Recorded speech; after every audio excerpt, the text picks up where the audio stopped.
আমার চ্যানেলে তোমাদের সকলকে স্বাগত। আজ আমরা ক্লাস 3 রায়ান মার্টিন প্রশ্নবিচিত্র থেকে পরিবেশের তৃতীয় পর্যায়ক্রমিক মূল্যায়নের চতুর্থ স্কুল সলভ করব।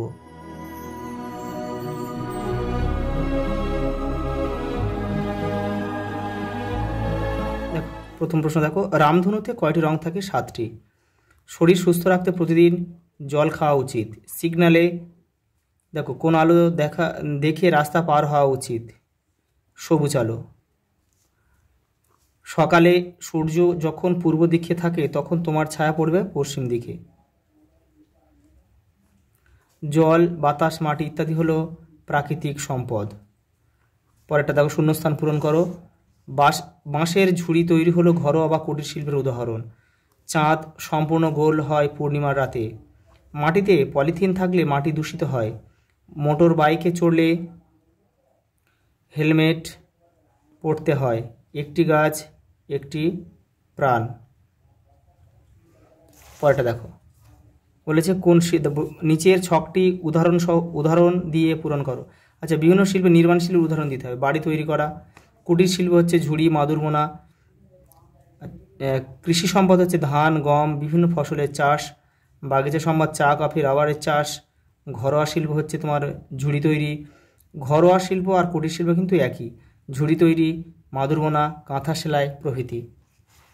দেখো এখানে বেমানান শব্দ দিয়েছে। দেখো এখানে দেখো দিয়েছে নখ, নেল কাটার বঁটি আর ব্লেড। এখানে বঁটিটা বাদ যাবে। এগুলো সবই দেখো, এগুলো সব নখ কাটার সরঞ্জাম, এগুলো নেল কাটার আর ব্লেড।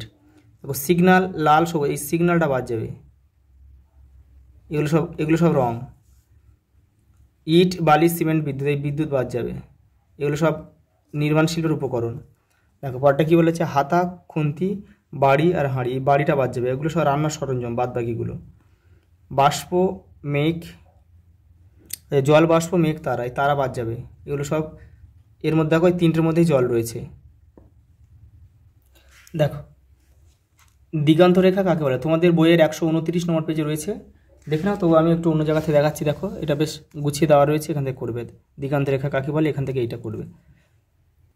দেখো রাস্তা পার হওয়ার সময় কি কি সাবধানতা অবলম্বন করতে হয়? দেখো তোমাদের বইয়ের 147 নম্বর পেজে উত্তরটা রয়েছে। এই যে এখান থেকে করলে হবে। আগে দুদিকে দেখে নিতে হবে। এখান থেকে এই পর্যন্ত পুরো লিখবে। তোমরা এখান থেকে করতে পারো, এখান থেকে এই পর্যন্ত। পরের প্রশ্ন দেখো, মেঘ কীভাবে সৃষ্টি হয়? দেখো 123 নম্বর পেজে রয়েছে উত্তরটা। এই যে এখান থেকে এই পর্যন্ত লিখবে। দেখো জলের দুটি ব্যবহার লেখো। দেখো জলের দেখো প্রধান ব্যবহার কী বলো তো? জল আমরা প্রথমে পানীয় জল হিসেবে ব্যবহার করি, সেই জন্য কিন্তু জলকে আমরা জীবন বলি। জল না খেলে কিন্তু আমরা বাঁচতে পারবো না। তাহলে জলের প্রথম ব্যবহার হচ্ছে কি? জল পান করা। মানে দেখো গাছপালায় জল লাগে। আমাদের প্রতিদিনের কাজের বাসন মাজা, স্নান করা থেকে শুরু করে যাবতীয় কাজে কিন্তু জল ব্যবহার করা। বড় বড় শিল্পেও কিন্তু জল ব্যবহার করা হয়। কুটির শিল্প কাকে বলে? বাড়িতে বসে যে কাজ করা হয় সেটাকে কুটির শিল্প বলে। যে উদাহরণ দাও, ঝুড়ি বোনা, মাদুর বোনা। পরেরটা দেখো বলেছে, দেখো জেব্রা ক্রসিং, দেখে নাও। এই দেখো জেব্রা ক্রসিংকে এখান থেকে এটা লিখবে।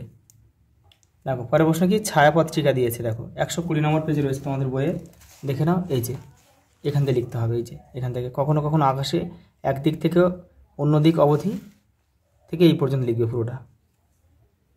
দেখো পরের প্রশ্ন দেখো, সকাল 8টায় তুমি পূর্ব দিকে সূর্যের দিকে মুখ করে দাঁড়িয়ে আছো। তোমার ছায়া কোন দিকে পড়েছে?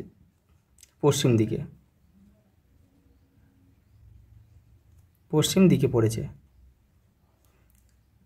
তা ছবি এঁকে দেখাও। দেখো ওখানে সকাল 8টা আছে, এখানে 7টা আছে, প্রায় একই। এই ছবিটা দিলে কিন্তু হয়ে যাবে। এই যে এটা দেবে, সকাল 7টার ছবিটা দিলে কিন্তু হয়ে যাবে। আজ এই পর্যন্ত, দেখা হবে পরের ভিডিওতে।